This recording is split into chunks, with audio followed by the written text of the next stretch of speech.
স্বরাষ্ট্রমন্ত্রী সাহেব ডাক দিচ্ছেন যে ফ্যাসিবাদের পথ রুদ্ধ করতে হবে। ওনারা জুলাই সনদকে ধ্বংস করে দিয়ে, গণভোটের রায়কে ধ্বংস করে দিয়ে, ফ্যাসিবাদের পথ রুদ্ধ করার সম্মিলিত প্রয়াসকে ব্যর্থ করে দিয়ে ফ্যাসিবাদের বিরুদ্ধে আওয়াজ তোলেন।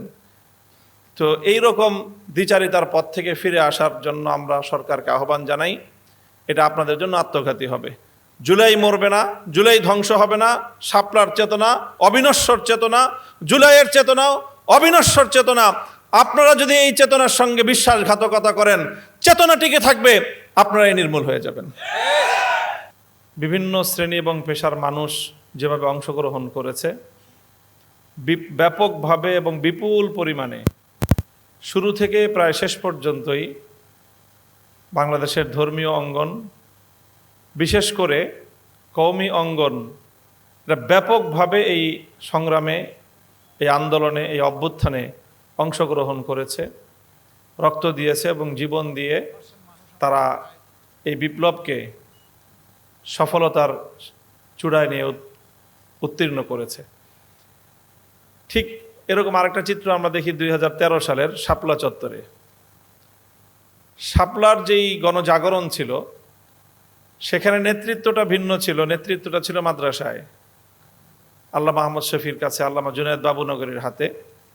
কিন্তু যে জাগরণটা ছিল, সেই জাগরণটা শুধু মাদ্রাসা কেন্দ্রিক ছিল না। শাপলা চত্বরের যে শহীদ, সেই শহীদদের নিয়ে কাজ করার দীর্ঘ অভিজ্ঞতা আমার রয়েছে। সেখানে পরিসংখ্যান করে আমরা দেখেছি 35% শহীদ হলো মাদ্রাসার, আর 65% শহীদ হলো মাদ্রাসার বাইরের। এখানে সবগুলো রাজনৈতিক দলের কর্মীরা আছে।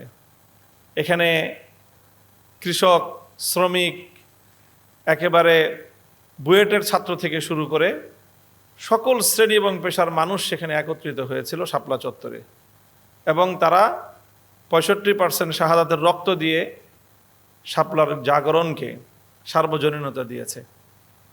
অর্থাৎ শাপলা এবং জুলাই একই প্যাটার্নের, একই ধরনের জাগরণ ছিল, শুধু পার্থক্যটা নেতৃত্বের আসন কার ছিল। আন্দোলনের মূল চেতনা এবং ধরন একটাই ছিল। এখান থেকে আমি বাংলাদেশের রাজনীতির 100 বৎসরের যে একটা মূল চরিত্র আমার কাছে স্পষ্ট, সকলের কাছে স্পষ্ট, ইতিহাসের যারা পাঠক তাদের কাছে সুস্পষ্ট, এবং আবার নতুনভাবে 13 সাল থেকে 24 সাল পর্যন্ত সেটা বাংলাদেশের মাটিতে আবার নতুনভাবে প্রমাণিত। সেটা হলো বাংলাদেশের দুইটা ধারা আছে। একটা ধারা নেতৃত্ব দেয় আওয়ামী লীগ। বাংলাদেশে আওয়ামী লীগের নেতৃত্বেও অনেক অভ্যুত্থান হয়েছে, অনেক বড় বড় বাংলাদেশে আন্দোলন হয়েছে। আর আওয়ামী লীগের বাইরে আরেকটা ধারা আছে, এর বিপরীত যেই ধারাটা। শাহবাগে যেই জাগরণ হয়েছিল, শাহবাগে যে ব্যাপক, যে একটা বড় ধরনের গ্যাদারিং এবং শাহবাগ কেন্দ্রিক সারা বাংলাদেশে একটা গণজাগরণ হয়েছিল, অস্বীকার করার উপায় নেই। শাহবাগের গণজাগরণটাই হলো আওয়ামী চরিত্রের, আর শাপলার গণজাগরণের চরিত্রটাই হলো জুলাই বিপ্লবের। এবং সামনেও মনে রাখতে হবে যে আগামী দিনেও বাংলাদেশে এই মাটিতে, এই বিশেষ করে আমি মনে করি যে বঙ্গ এলাকা, এই পূর্ণ অঞ্চল জুড়ে এই দুই শক্তির লড়াই চলছে। এবং এই লড়াইয়ে আমরা যারা শাপলার পক্ষপাতী, আমরা যারা জুলাইয়ের বিপ্লবী, আমাদেরকে আমাদের এই ধারা সংরক্ষণ করতে হবে যদি আমরা বিজয়ী হতে চাই। এবং এখানে আমাদের মধ্যে বিভক্তি আনার যে কোনো অপচেষ্টার বিরুদ্ধে আমাদেরকে সম্মিলিতভাবে প্রতিরোধ করতে হবে। আজকে ক্ষমতাসীন হয়ে বর্তমান সরকার, আমি মনে করি যে জুলাই বিপ্লবের ঐতিহ্যকে এবং এই ধারাকে দুর্বল করার সুপরিকল্পিত অনেক চেষ্টা তারা করছে। এই চেষ্টাটা এটা তাদের জন্যই সবচেয়ে বেশি আত্মঘাতী হবে। কারণ এই সরকার এটা আওয়ামী লীগের প্রশ্রয়ে বাংলাদেশে টিকতে পারবে না। তাদেরকে যদি টিকতে হয় তাহলে শাপলা এবং জুলাই যোদ্ধাদের সহযোগিতা নিয়েই তাদেরকে টিকতে হবে। কাজী তুমি টিকবা না তুমি ধ্বংস হয়ে যাবা, সেই সিদ্ধান্ত তোমার হাতে। পরিষ্কার বার্তা। আগে শেখ হাসিনা লড়াই করত গণতন্ত্র বিরোধী শক্তিদের বিরুদ্ধে, মাঝে মাঝে লড়াই করত শেখ হাসিনা যে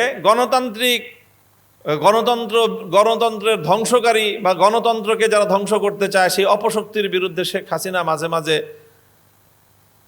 এই লড়াইয়ের ডাক দিত। আজকে দেখলাম আমাদের স্বরাষ্ট্রমন্ত্রী সাহেব ডাক দিচ্ছেন যে ফ্যাসিবাদের পথ রুদ্ধ করতে হবে। ওনারা জুলাই সনদকে ধ্বংস করে দিয়ে, গণভোটের রায়কে ধ্বংস করে দিয়ে ফ্যাসিবাদের পথ রুদ্ধ করার সম্মিলিত প্রয়াসকে ব্যর্থ করে দিয়ে ফ্যাসিবাদের বিরুদ্ধে আওয়াজ তোলেন। তো এই রকম দ্বিচারিতার পথ থেকে ফিরে আসার জন্য আমরা সরকারকে আহ্বান জানাই। এটা আপনাদের জন্য আত্মঘাতী হবে। জুলাই মরবে না, জুলাই ধ্বংস হবে না। শাপলার চেতনা অবিনশ্বর চেতনা, জুলাইয়ের চেতনাও অবিনশ্বর চেতনা। আপনারা যদি এই চেতনার সঙ্গে বিশ্বাসঘাতকতা করেন, চেতনা টিকে থাকবে, আপনারাই নির্মূল হয়ে যাবেন ইনশাআল্লাহ। আগামী দিনে আমরা এই ধারায় আমাদের আরও তৎপরতা এবং আমাদের এই অব্যাহত অগ্রযাত্রা আমরা ধরে রাখার চেষ্টা করব।